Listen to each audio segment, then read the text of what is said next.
नमस्कार जंटी में स्वागत आपका। मैं हूं योगेंद्र। आप देख रहे हैं नारी, और नारी में हम बात करेंगे महिला उद्यमियों से जुड़ी और राइजिंग राजस्थान को लेके। मुख्यमंत्री भजन लाल जापान और साउथ कोरिया दौरे पर जाके आए और वहां पे बिजनेस की संभावना के साथ साथ निवेशकों को आमंत्रित भी किया है और ये सफ़र आगे भी जारी रहेगा। लेकिन क्योंकि इतना बड़ा इवेंट है और देश और दुनिया में अपनी छाप रखती हैं महिलाएं भी, उनके अपनी इंडस्ट्री और इंडस्ट्री के साथ साथ महिलाओं का एम्पावरमेंट जिसे वुमेन एम्पावरमेंट कहते हैं, उसकी क्या संभावनाएं बन सकती हैं। तो आज हमारे साथ बिजनेस जगत से ही जुड़ी हुई 3 शख्सियत आज हमारे साथ में हैं। लघु उद्योग भारती की वाइस प्रेसिडेंट अंजू सिंह जी हमारे साथ में हैं और BNI की डायरेक्टर नीलम मित्तल जी हमारे साथ में हैं और इंडस्ट्रियलिस्ट लीना शर्मा जी हमारे साथ में जुड़ रही हैं। अंजू जी, आपके पास में आना चाहूँगा मैं। संभावना में ही सब कुछ तलाशा जाता है और उसी से हम चीज़ें देखते हैं। आप लोगों का एक्सपीरियंस है महिलाओं के जॉब को लेके भी और ख़ासकर इस तरह के जो इवेंट्स होते हैं उसको लेकर के क्या संभावनाएं लगती हैं राइजिंग राजस्थान में। पर्टिकुलर कोई महिलाओं पे फोकस किया जाए या अगर नहीं किया जा रहा है तो किया जाना चाहिए। मैं इसमें कहना चाहूँगी, मैं सिर्फ एंटरप्रेन्योर विमेन के बारे में नहीं बात करना चाहूँगी क्योंकि वो फिर भी बहुत छोटा सेगमेंट हो जाता है। जैसे आपने कहा, जब हम विमेन एम्पावरमेंट की बात करेंगे तो मैं बहुत बड़े तबके के बारे में बात करना चाहूँगी। मैं टिपिकली विमेन एम्प्लॉयमेंट की ज़रूर बात करना चाहूँगी। अगर हम राइजिंग राजस्थान देख रहे हैं और हम ऐसा एक्सपेक्ट कर रहे हैं कि बड़ी बड़ी इंडस्ट्रीज़ आएंगी राजस्थान में, तो एम्प्लॉयबिलिटी ऑफ विमेन, इस पे हमें बहुत बड़ा फोकस करने की ज़रूरत है। मेरा अनुरोध रहेगा आपके द्वारा, मैं पहले तो मुख्यमंत्री जी को बहुत बहुत साधुवाद देती हूँ और बधाई देती हूँ कि वो जापान और कोरिया का इतना सफल अपना दौरा करके आए। हम उद्यमियों को उनसे बहुत बहुत सारी उम्मीदें हैं और जैसा कि मैंने कहा, विमेन एम्प्लॉयबिलिटी के बारे में मैं एक्सपेक्ट करूँगी कि जिस तरह से भारत में भी कुछ ऐसी बड़ी बड़ी इंडस्ट्रीज़ हैं जो विमेन एम्प्लॉयबिलिटी पे बहुत बड़े काम कर रही है, ऐसे कुछ इनिशिएटिव हमें राजस्थान में लेने चाहिए। जैसे फॉक्सकॉम है, 70% के करीब, और ये इंडिया का ही एग्जाम्पल है, वहाँ पे वो महिला एम्प्लॉय रखते हैं और अभी जो उन्होंने रीसेंट हायरिंग की है उसमें 25% वो महिलाएं हैं जो मैरिड हैं। तो ये सोच जो इंडस्ट्री लेके राजस्थान में आएगी तो विमेन एम्पावरमेंट, विमेन एम्प्लॉयबिलिटी, ये सिर्फ शब्द नहीं रह जाएंगे, ये धरातल पे उतरेंगी ये सारी चीज़ें। इस तरह की उम्मीद मैं राजस्थान सरकार से करूंगी कि आगे आने वाले इस कार्यक्रम में इस तरह की चर्चाएं हों। ऐसी इंडस्ट्रीज जो विमेन को प्रमोट करें एम्प्लॉयबिलिटी में, उनके लिए कुछ स्पेशल पैकेजेस ऑफर किए जाएं ताकि राजस्थान में इस तरह के काम, इस तरह की इंडस्ट्रीज के लिए आना पॉसिबल हो। तो ये बहुत बहुत बड़ा सपोर्ट रहेगा महिला एम्प्लॉयबिलिटी के लिए। नीलम जी, आप दुनिया में घूमती हैं और बिल्कुल हमें बड़ी खुशी होती है कि हमारे अपने राजस्थान से कोई इस तरह का कहीं भी कोई रिप्रेजेंटेशन जाता है तो आप उसमें होती हैं। महिलाओं का अगर हम इंडिया में बात करें तो इंडस्ट्रीज़ में 20% की भागीदारी है और उसमें भी ग्रामीण सेक्टर से जो जुड़े उद्यम हैं उनमें आप दस्तकारी कह सकते हैं, कुछ और इस तरह की चीज़ें हैं जिसको हम बहुत बड़े एक इंडस्ट्री नहीं कहा, लेकिन एक इंडस्ट्री के उसमें हम मान के चल सकते हैं उसे। और 20% आबादी, तो हम चाहेंगे कि ये बिल्कुल एक ऐसा पथ चुना जाए जिसमें आगे बढ़े महिला। जब हम नेक्स्ट ईयर अगर बात कर रहे हों तो इस बात पे भी बात करें, या राइजिंग राजस्थान के दरमियान बात कर रहे हों तो यूँ कि हाँ, महिलाओं से जुड़ी भी कुछ चीज़ें गवर्नमेंट के उनकी हिस्सेदारी बढ़ाने के लिए कुछ नए इनोवेशंस कर रही है या कुछ रिफॉर्म्स लॉन्च करना चाहती है, इस टाइप का कुछ हो। क्योंकि एम्प्लॉयमेंट बहुत ज़रूरी है महिलाओं का। ऐसा नहीं है कि आधी आबादी ये हो नहीं रहा, लेकिन इंडस्ट्री में अभी भी जो ऊंचाइयां छूनी चाहिए, 20% का आंकड़ा मुझे लगता है कि बहुत कम है। तो क्या महसूस करते हैं आप कि यहाँ सरकार से कुछ राइजिंग राजस्थान में अपेक्षा की जानी चाहिए कि यहाँ खासकर महिलाओं के लिए कुछ किया जा सके? तो मैं आपको इस तरफ ध्यान आकर्षित करूंगी कि लास्ट अभी हमारे उसमें 33 आरक्षण महिलाओं के लिए रिजर्व कर दिया गया। तो ये एक सराहनीय कदम था क्योंकि एक रिजर्वेशन जब फीमेल्स के लिए आ जाता है तो वो सशक्तिकरण की तरफ भी डेफिनेटली बढ़ती है। सेकंड, हमने पिछले कुछ सालों से देखा है कि जब हमारे PM साहब विदेशी दौरे पे गए हैं तो भारत में इकोनॉमिक लेवल, उसकी GDP ग्रोथ दिन ब दिन बढ़ती आ रही है। यही सराहनीय कदम आज हमारे जो सीएम साहब है भजन लाल जी, उन्होंने उठाया और दक्षिण कोरिया एंड जापान में जाकर हमारे संबंधों को और सुदृढ़ बनाया। 1000 करोड़ 1500 करोड़, कितनी बड़ी इंडस्ट्रीज़ यहाँ पे आएंगी। मैं एक इंडस्ट्रियल पर्सन हूँ और महिलाओं के लिए अपार अपॉर्चुनिटीज़ यहाँ पे हैं, बट उन्हें कैच करने की ज़रूरत है। मैं कभी भी जो प्रॉब्लम्स हैं या पीछे हुआ उनकी तरफ नहीं जाती हूँ। जैसे अभी मैडम ने कहा कि हम महिला एम्पावरमेंट की जगह महिला एम्प्लॉयमेंट की बात करें, मैं उसी मुद्दे पे आऊँगी कि इस तरीके की जब संभावनाएं मित्रता बढ़ती है तो डेफिनेटली इन्वेस्टमेंट भी आते हैं इंडिया में। और बेसिकली जब राजस्थान एक कृषि प्रधान क्षेत्र है जहाँ पे महिलाओं की भागीदारी 40% होती है, लेकिन दिखाई 8% से 14% तक जाती है, क्योंकि वो पर्दे के पीछे रह के काम करती है, लेकिन महिलाएं काम करती है। राजस्थान सरकार में 1 डिस्ट्रिक्ट 1 प्रोडक्ट की एक नई योजना आई है। उसके चलते महिलाएं जो गांव की हैं, जो अभी अपने छोटे एरिया में काम कर रही हैं, सशक्त होके अपनी सिटीज़ की तरफ आ रही है। शहरों की तरफ आना मतलब इंडस्ट्रीज़ को बढ़ावा देना है। और इस तरीके की जो हमारे सीएम पीएम साहब ने इन जिन योजनाओं को लेके आए हैं, तो आने वाले में जहां अभी 20% का आंकड़ा हमारे कागजों में है, वो धीरे धीरे ग्रेजुअली बढ़ के जरूर 50% तक आएगा। अंजू जी, आपके पास मैं आना चाहूँगा। देखिए, ये बहुत अच्छी बात है कि एम्प्लॉयर बनना चाहिए महिलाओं को, और अगर 20% इंडस्ट्रीज़ में भी तो निश्चित रूप से वो एम्प्लॉयर हैं। कुछ पॉलिसी में ऐसा कुछ बदलाव किया जाना चाहिए। जैसे हम कई बार देखते हैं अगर महिला के नाम आप रजिस्ट्री कराएंगे तो इतना हम गवर्नमेंट बेनिफिट दे रही है, तो इंडस्ट्रीज़ में कहीं कुछ चाहिए आपको कि हाँ महिलाओं के लिए खासकर। देखिए, निवेश में ये नहीं है कि आप हज़ारों करोड़ की जो इंडस्ट्री लेकर के आ रहा है सिर्फ गवर्नमेंट उसी से सिग्नेचर करेगी या B2B मीटिंग होगी, ऐसा भी नहीं है। आप लोगों ने पहले भी समिट्स इस तरह के देखे होंगे, सभी सरकारों में ये हुए हैं। तो वहाँ एक छोटे उद्योग को भी जगह है। आप उसी के दौरान अगर आप लगाएंगे तो सब यूनिट्स भी लगती हैं। जैसे कोई बड़ी यूनिट लगी उसके साथ में भिवाड़ी में मैं देखता हूँ वो सर्कल पुर्जे अगर उसके हैं तो किसी का स्क्रू कोई बना रहा होगा, कहीं कुछ और बना रहा होगा, प्लास्टिक की केबल कोई बना रहा होगा, कहीं कुछ वायरिंग का प्रोडक्शन हो रहा होगा। तो कुछ इस तरह की चीज़ों में कहीं जोड़ने की कोशिश की जानी चाहिए ताकि महिलाएं एम्प्लॉयमेंट के साथ साथ एक इंडस्ट्री में भी एक अपना हुनर दिखा सकें, एक महत्व दिखा सकें। मैं कई बार ये बात कहता हूँ कि कहीं ना कहीं हमारी अभी भी सिस्टम या सोच में खामी है। जहाँ जिस महिला को अवसर मिलता है वो साबित करती है, जैसे पुरुष करते हैं वैसे ही महिला भी करती है।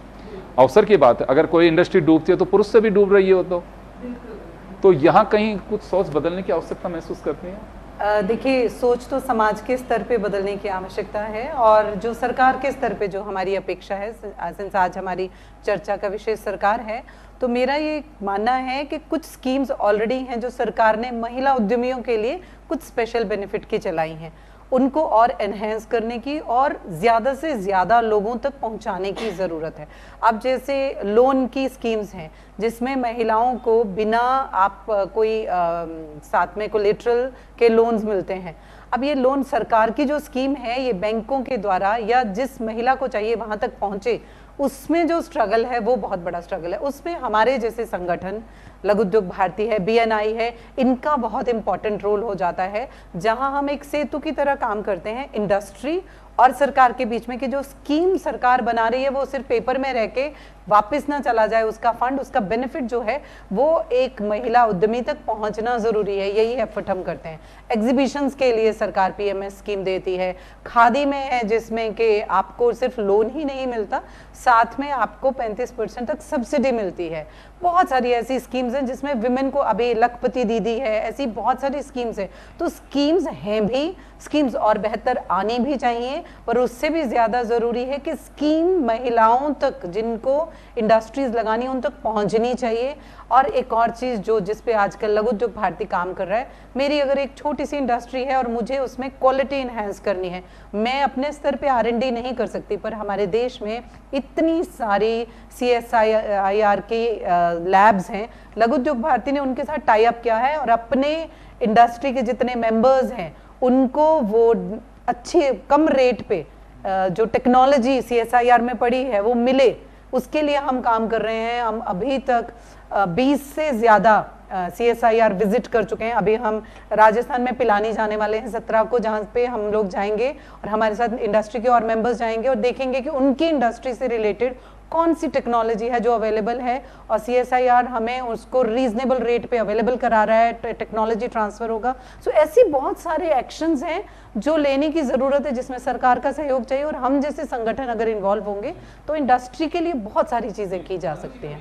गवर्नमेंट के स्तर पे, चलिए मुख्यमंत्री के स्तर पे नहीं, पूरा एक स्ट्रक्चर बना हुआ है और 25 IAS अधिकारियों को इस काम के लिए लगाया हुआ है कि वाकई मैं कहूँगा अगर 15% या 20% भी अगर निवेश जिस पे सिग्नेचर होते हैं अगर वो धरातल पे उतर, अभी तक कहीं पे आंकड़ा छुआ नहीं गया ये, तो मुझे लगता है कि एक बहुत बड़ी बात होगी।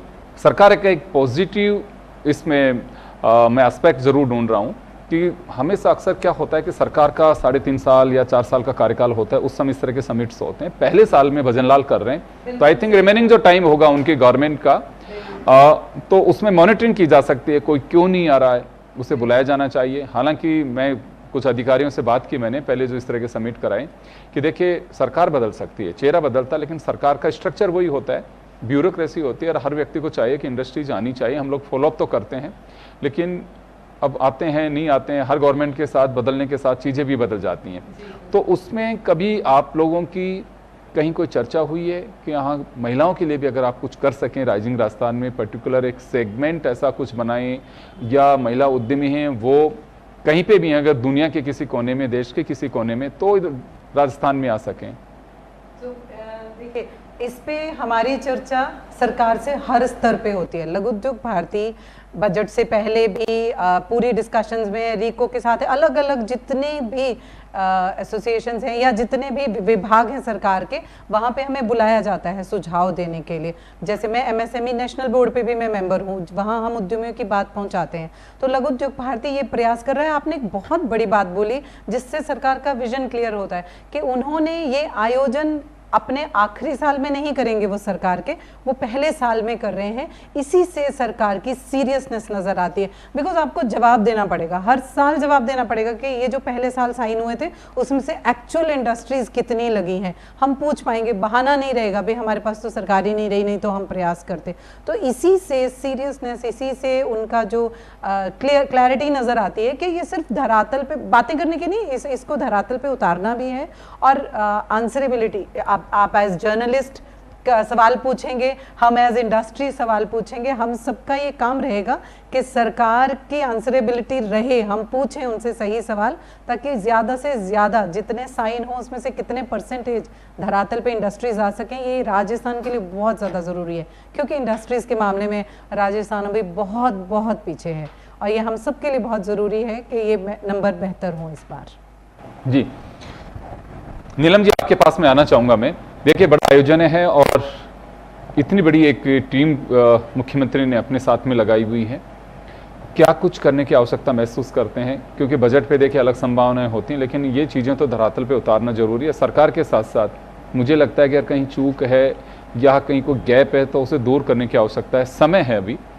तो महिला उद्यमी कुछ अपेक्षाएं करते हैं कि हाँ इसमें कुछ खुल के चर्चा होनी चाहिए, उन लोगों को अवसर दिए जाने चाहिए ताकि कुछ नया अवसर मिल सके। अगर कहीं कन्फ्यूजन है तो उस टीम के लिए पर्टिकुलरली कुछ लोगों से बात कराई जानी चाहिए कि खासकर महिलाओं को कैसे जोड़ा जा सकता है। तो मेरा हम जिस ऑर्गेनाइजेशन में एक चीज़, एक कोट हम लोग डालते हैं, consistency is the key of any success. तो होता क्या है, जैसा अभी मैडम ने बहुत अच्छा मेंशन करा कि एक सरकार आती है और दूसरी सरकार जब अपने आप आती है तो अगेन दूसरे पन्ने खोले जाते हैं और महिलाओं के लिए कुछ ना कुछ आश्वासन के बतौर फंड भी दिया जाता है और काफ़ी सारे प्रोमिसेस भी होते हैं। वो कार्यकाल केवल 5 साल तक सिमिट हो जाता है। जिस ऑर्गेनाइजेशन में हम हैं वहाँ बहुत अच्छे से ये इम्प्लीमेंटेशन होता है कि एक सरकार और जब दूसरी सरकार आ रही है तो उन दोनों के बीच का एक रिव्यूइंग सेशन होना चाहिए कि क्या हमारा काम हो चुका है महिलाओं पे और अब आगे आने वाली सरकार में क्या होना चाहिए। अगर नहीं हुआ तो क्या खामियां रही है और किस वजह से रही है, और ऐसा कौन सा काम है जो सरकार ने बहुत अच्छा किया जिसे हमें कंटिन्यू करना चाहिए। क्या महिलाओं के पोर्टल की बात, मैं एक बात, आप लोग सब बिजनेस से जुड़े हुए हैं, बिजनेस में एक केटी चलता है, नॉलेज ट्रांसफर। तो आपको लगता है कि मुख्यमंत्री को कुर्सी नहीं सौंपे एटलीस्ट महीने भर में वो केटीवी के हमने देखे, नॉलेज ट्रांसफर भी किया जाना चाहिए। तो ये जो मैं बात कर रही हूँ इसी की बात कर रही हूँ कि जब ये सारी चीज़ें हैं उसके लिए नॉलेज कैसे ट्रांसफर होगी, उसके लिए कुछ ऐसे पोर्टल ऐसे सोर्सेज तो हो जिससे वो नॉलेज का ट्रांसफॉर्मेशन हो रहा है। जैसे कि आज आप नारी के इस माध्यम से महिलाओं के लिए क्या क्या हो सकता है, लघु उद्योग में क्या है, किसी और ऑर्गेनाइजेशन में क्या है, या जैसे रीना जी हमारे साथ है वो बताएंगी। हम लोगों के पास वो एक्सपीरियंस है जो हम बता रहे हैं और महिलाओं तक पहुंचा रहे हैं। तो क्या ऐसा सरकार ने कोई पोर्टल बनाया है या आप जैसा ही कोई जैन टीवी खोल के रखा है जिसमें महिलाएं जुड़ती रहे और उन्हें पता चले कि हमारे लिए अब इम्प्लीमेंटेशन में सरकार हमारे लिए ये कर रही है? मकसद भी यही है और आई थिंक मुझे नहीं लगता है कि देश में कोई चैनल और होगा जो ये खासकर एक सेगमेंट अपने लिए पर्टिकुलर एक डे तैयार करता है। और सब आप लोग जब जुड़ते हैं और हमारा हौसला अफजाई करते हैं तो इसी वजह से हम इसे कंटिन्यू करते हैं। तो महिलाओं से जुड़ी हम एक सोच रखते हैं कि राइजिंग राजस्थान में कुछ ऐसा होना चाहिए कि महिला उद्यमी जुड़ सकें, क्योंकि बड़ी एक चिंता की बात है कि आज देश में 20% महिला उद्यमी हैं। और हमारे बीच बैठी हैं लीना शर्मा जी, ये खुद अपनी एक इंडस्ट्री चलाती हैं, नीलम जी चलाती हैं, अंजू जी चलाती हैं। बड़ी खुशी है कि आप लोग एक एम्पावरमेंट जनरेट कर रहे हैं, एम्प्लॉयर हैं, एक अच्छी बात यह है। तो कभी महिलाओं के प्रति सोच भी होती है लीना जी कि मैं चलिए 2 महिलाओं को इसमें जोड़ सकूं? सर बिल्कुल होती है। मैं जब भी कोई नया स्टार्टअप या कुछ भी करने का सोचती हूँ तो मैं यही, मेरा मेन पॉइंट यही रहता है कि महिलाओं को कैसे जोड़ा जाए। और हम लोगों ने अभी नया कोई स्टार्टअप भी किया, उसमें हम लोग महिलाएं पार्टनर्स हैं, 4 पार्टनर्स हैं, तो हम लोग सब महिलाएं हैं। बट सर महिलाएं हैं, हम काम कर रहे हैं, सब कुछ अच्छा है, बट जो इनिशियल स्टेज पे जो प्रॉब्लम्स आती हैं उनको कौन सॉर्ट आउट करेगा? आप एक बार बताइए, अगर कोई बंदा, अगर जैसे अभी लघु उद्योगों की बात हो रही थी, लघु उद्योगों में अगर अपन वो कहाँ से तो अपनी पूंजी एकत्रित करके कोई भी महिला लेके आती है, ठीक है, उसमें अगर उनको ये बोला जाए करंट अकाउंट खोलने के लिए कि आपका स्टॉक दिखाइए, पहले आपका ऑफिस एड्रेस बताइए। सर कई लोग लघु उद्योग घरों से भी चल रहे हैं, अगर वो पहले अगर स्टॉक दिखाएगी तो फिर एक बार बताइए, जीएसटी आपने इम्प्लीमेंट कर दिया, ठीक है, आप अगर कोई बैंक अकाउंट में अकाउंट खोलने जा रहे हैं और पहले आप बोलोगे स्टॉक दिखाइए, तो वो अपने जो स्टॉक खरीदने के खर्चे कहाँ दिखाएगी? वो अपने मतलब बैंक लिटरली मना कर रहे हैं अकाउंट खोलने से, जब तक आप स्टॉक नहीं दिखाओगे, आप अपना ऑफिस नहीं दिखाओगे, तब तक हम करंट अकाउंट नहीं खोलेंगे। तो ये इन सब चीज़ों का समाधान कौन करेगा? फिर अगेन आता है जीएसटी, फिर क्योंकि this is very important part of any business, तो जीएसटी पे आता है। तो जीएसटी के लिए अगर आप एक बार अप्लाई करते हो तो कभी अप्रूवल नहीं आता, सेकंड टाइम करते हो तो भी मतलब फिर कुछ ना कुछ प्रॉब्लम आ जाती है, थर्ड टाइम करते हो तो भी कोई प्रॉब्लम आती है, और फिर ये कहा जाता है कि हम आपका ऑफिस एड्रेस विजिट करेंगे, जो आपने एड्रेस दिया है। भाई जीएसटी ले रहे हैं, अभी तो इनिशियल स्टेज है, तो आपको उस पर मतलब वो तो थोड़ा इजी प्रोसेस करो। आप इसी में इतना अगर 2, 4, 5 महीने, 6 महीने, 7 महीने हम इसी में निकाल देंगे तो काम कहाँ से करेंगे? जो उसका जो इंटरेस्ट, वो जो पैसा लेके आई है उसका जो इंटरेस्ट है वो कहाँ से देगी? जब तक वो इंटरेस्ट देगी तब तक उसका प्रिंसिपल खत्म हो जाएगा, और प्रिंसिपल जब खत्म होने लगेगा तो बिजनेस जीरो हो जाएगा, और फिर जो वो कर्जा लिया है वो कर्जा बढ़ता चला जाएगा, तो मकान बिकने की कगार पे आ जाएगा या फिर बिजनेस खत्म होने की कगार पे आ जाएगा, तो करे क्या? तो इन सब चीजों को कंसीडर करना चाहिए, इनका भी सॉल्यूशन होना चाहिए। तो इस मेरी यही मतलब रिक्वेस्ट है हमारे चीफ मिनिस्टर साहब से कि आप कर रहे हैं, बहुत अच्छा कर रहे हैं, बट जो इनिशियल स्टेजेस पे जो ये प्रॉब्लम फेस हो रही हैं उन पे आप कैसे मतलब इसको क्लैरिफिकेशन करेंगे या इस पे इम्प्लीमेंट करेंगे, तो ये बहुत ज़्यादा ज़रूरी है। नीलम जी, अक्सर मैं सुनता हूँ जब बजट पे चर्चा कर रहे थे तो भी ये बात आई थी, क्या लगता है? देखिए मुझे नहीं लगता है कि जो 5 साल में कोई भी गवर्नमेंट के नुमाइंदे जो हैं परीक्षा की घड़ी में जाते हैं और पास फेल तो अलग बात है, वो जनता का डिसीजन है, कॉपी वही चेक करती है, लेकिन कुछ ऐसी चीज़ें हैं कि जिनमें गवर्नमेंट यूनियन जीएसटी का मैटर जो गवर्नमेंट ऑफ इंडिया का है, इनको कुछ सरलीकरण की बात कही जाती है। ये सरलीकरण है, आपको लगता है कि बहुत ज़्यादा मेजर ऐसे इश्यूज नहीं है जिन्हें सॉर्ट आउट किया जा सकता, लेकिन इतनी उलझन क्यों उलझा करके रखते हैं? उसमें अभी लीना जी जो तकलीफ बता रही हैं, मैं कई बार सुनता हूं कि साहब सिंगल विंडो क्लियरेंस सिस्टम है, लेकिन वो हर्डल विंडो कहूं तो मेरे को अतिशयोक्ति नहीं होगी। कई बार ये बातें निकल करके आती हैं। रिको में आप चले जाइए, रिको में जब हम लैंड लेते हैं तो उसमें जो प्रोविजन होता है उसके अनुसार लेते हैं, फिर आदमी को देखता नहीं है। कब रिको अपने रूल्स बदल देता है और एमनेस्टी चार्ज लगा देता है जो जमीन से भी ज्यादा होते हैं, डिटेंशन चार्जेज वगैरह जो लगाते हैं, तो ये कुछ ऐसी चीजें हैं कि जिनको वास्तव में सरकार को बारीकी से देखना चाहिए। सर इसके लिए तो जैसे भी लीना जी का पेन आ रहा था, ये बहुत जेन्युइन है, ये बात रख पा रही है इसे खुलेआम आपके जन टीवी पे, ये बहुत बड़ा हर महिलाओं का पेन है। आज हमारी इंडस्ट्रीज़ में फीमेल्स काम करती है, मैं अपनी इंडस्ट्रीज़ की बात करती हूँ, वो आज भी राशन कार्ड और राशन कार्ड पे डिपेंड है कि यहाँ से मुझे गेहूँ और चावल मिल जाएगा। जब पूछा जाता है कि आप अपनी सैलरी को, जीएसटी तो वर्ड ही नहीं आता है। अगर हम देखा जाए, आज हम बड़ी बड़ी बातें करते हैं इंडस्ट्रीज़ लगाने की या कुछ भी, लेकिन बाबू से लेके और फाइल तक क्लियर होने में जो प्रोसेस होता है, उसमें उन महिलाओं को यही नहीं पता होता है कि कितना पैसा लगेगा। तो इस प्रोसेसिंग में, चाहे लोन का प्रोसेस हो, बाबू ने अगर क्लर्क ने उन्हें बेवकूफ़ बना दिया तो उनको पैसा देने के बजाय कुछ भी ऑप्शन नहीं होता है। क्या इन चीज़ों की बारीकी से, बारीक स्तर पे जांच हो रही है? क्या सरकार देख रही है कि रिश्वत के बिना कोई भी महिला अपना काम सरकार से निकाल पा रही है? आज जितनी भी योजनाएं बनी हैं, जितनी भी योजनाएं आज तक, मैं 10 साल से महिलाओं के साथ वो काम कर रही हूँ, या आप भी फेस करती होंगी, आप भी करती होंगी, उनको उस स्तर तक, चाहे वो लोन प्रोसेस हो, चाहे जीएसटी का मैटर हो, चाहे स्टार्टअप का अमाउंट हो, चाहे उनको बिना जो कोलेट्रल दिए लोन की बात आती है, सब्सिडी की बात आती है और लैंड की बात आती है, क्या बिना खर्चा दिए उनको गवर्नमेंट ने जो पॉलिसीज दी है वो इजीली उन तक पहुंच रही है? नहीं। अगर आप इसको बारीकी से कमेटी बैठानी चाहिए, जैसे अभी भजन लाल जी ने जब यहाँ पे इन्वेस्टमेंट की बात करी तो एक कमेटी बनाई है, उस कमेटी में इन्वेस्टमेंट में क्या होना चाहिए, क्या नहीं होना चाहिए, क्या ऐसे कमेटी का संगठन हमारी सरकार ने महिलाओं के लिए किया है? हम सुरक्षित करते हैं कागजों में, बातों में और बजट में, क्या इसके लिए कोई ऐसा पोर्टल है जब महिलाएं कंप्लेन भी करती है तो कितनी सुनवाई होती है? भ्रष्टाचार मैं कहूँगी अभी तक फैला है, तो महिलाओं तक वो चीज़ें नहीं पहुँच पा रही है। बिल्कुल, ये पेन है। मुझे लगता है कोई ऐसे मेजर इश्यूज नहीं, कहीं ना कहीं मॉनिटरिंग का अभाव है, डायलॉग का अभाव है। डायलॉग जिस जगह पे हो पाता है ऊपर कम्युनिकेट नहीं कर पाते, इसी वजह से कोई डिसीजन नहीं हो पा रहा है। अंजू जी, आपके पास में आना चाहूँगा। आप एमएसएमई की जो बोर्ड है उसके नेशनल एग्जीक्यूटिव भी हैं आप। डबल इंजन की सरकार है, तो यहाँ फायदे इसमें तलाशे जा रहे हैं कि राजस्थान में गवर्नमेंट बीजेपी की, यूनियन गवर्नमेंट हमारी भाजपा की है, एनडीए का, तो यहाँ जैसे चीज़ें निकल करके आती हैं और बहुत ऐसे मेजर इश्यूज नहीं है कि जिन्हें दूर नहीं किया जा सकता है। अभी मैं देख रहा था कि 50,000 स्टार्टअप्स लिस्टेड, रजिस्टर्ड जो हैं वो महिलाओं के हैं। आंकड़ा ठीक है, लेकिन 50,000 कोई बहुत बड़ा आंकड़ा नहीं है। ये अभी भी 50% के आसपास पहुंचना चाहिए, ये हम एक अपेक्षा करते हैं। और 14 से 20% पहुंचा आंकड़ा महिला उद्यमियों का, ये एक सुकून तो देता है, लेकिन सुकून तो तब मिलेगा कि आधी आबादी आधे हिस्से में दिखाई दे।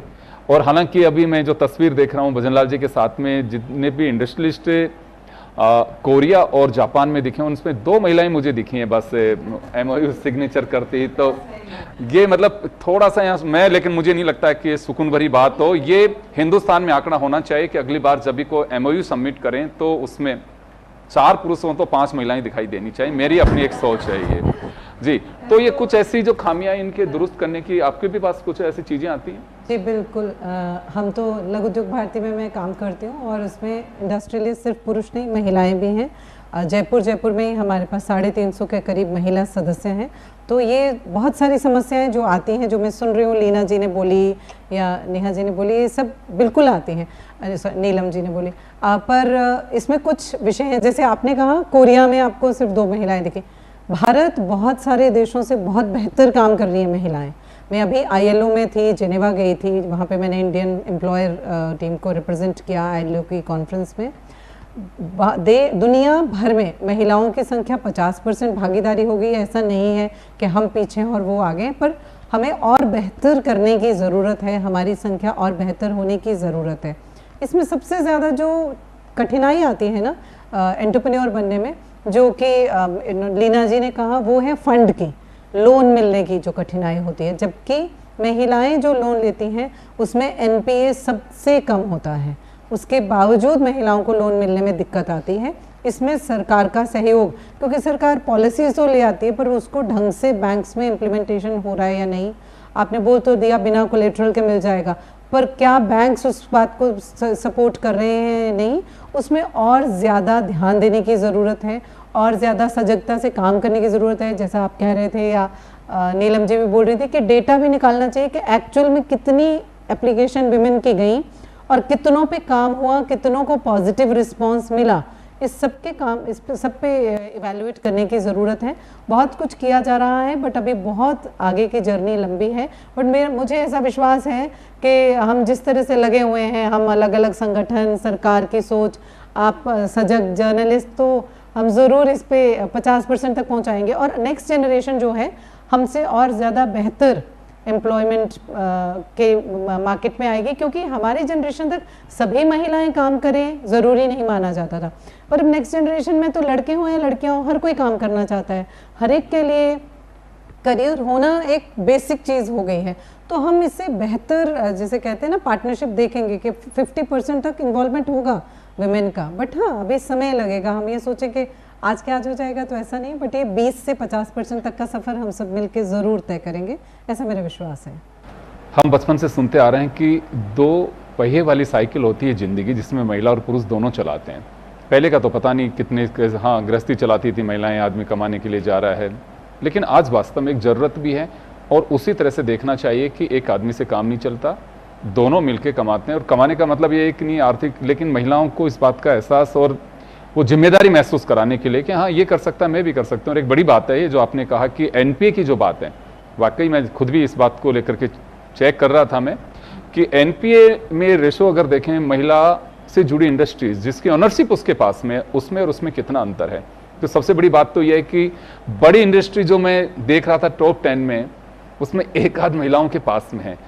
और ये बड़ी बात है कि उनमें से किसी पे भी कोई एनपीए की स्थिति नहीं बन पा रही है, बननी भी नहीं चाहिए। मैं तो कहूँगा कोई भी उद्यमी उसके लिए बननी नहीं चाहिए। लेकिन अब राइजिंग राजस्थान है तो लाजमी था, भजनलाल जी बाहर का माहौल देख करके आए हैं, यहाँ महिलाओं के लिए कुछ इस तरह का करना चाहिए। डबल इंजन की सरकार है और हम चाहेंगे कि वाकई ये रथ आगे बढ़ सके और रेशो भी बढ़ना चाहिए। 20% नहीं, राजस्थान से एक मैसेज जाना चाहिए कि 50% महिलाएं जो हैं वो एम्प्लॉयर बनी हुई हैं। तो मुझे लगता है कि जन टीवी की ये मुहिम काफ़ी कारगर रही होगी और आप जैसे लोग हैं हमारे जो साथ दे रहे हैं, हम इस पथ पे आगे बढ़ सकेंगे। आप सभी का बहुत बहुत शुक्रिया। नारी में इतना ही, दीजिए इजाज़त, नमस्कार।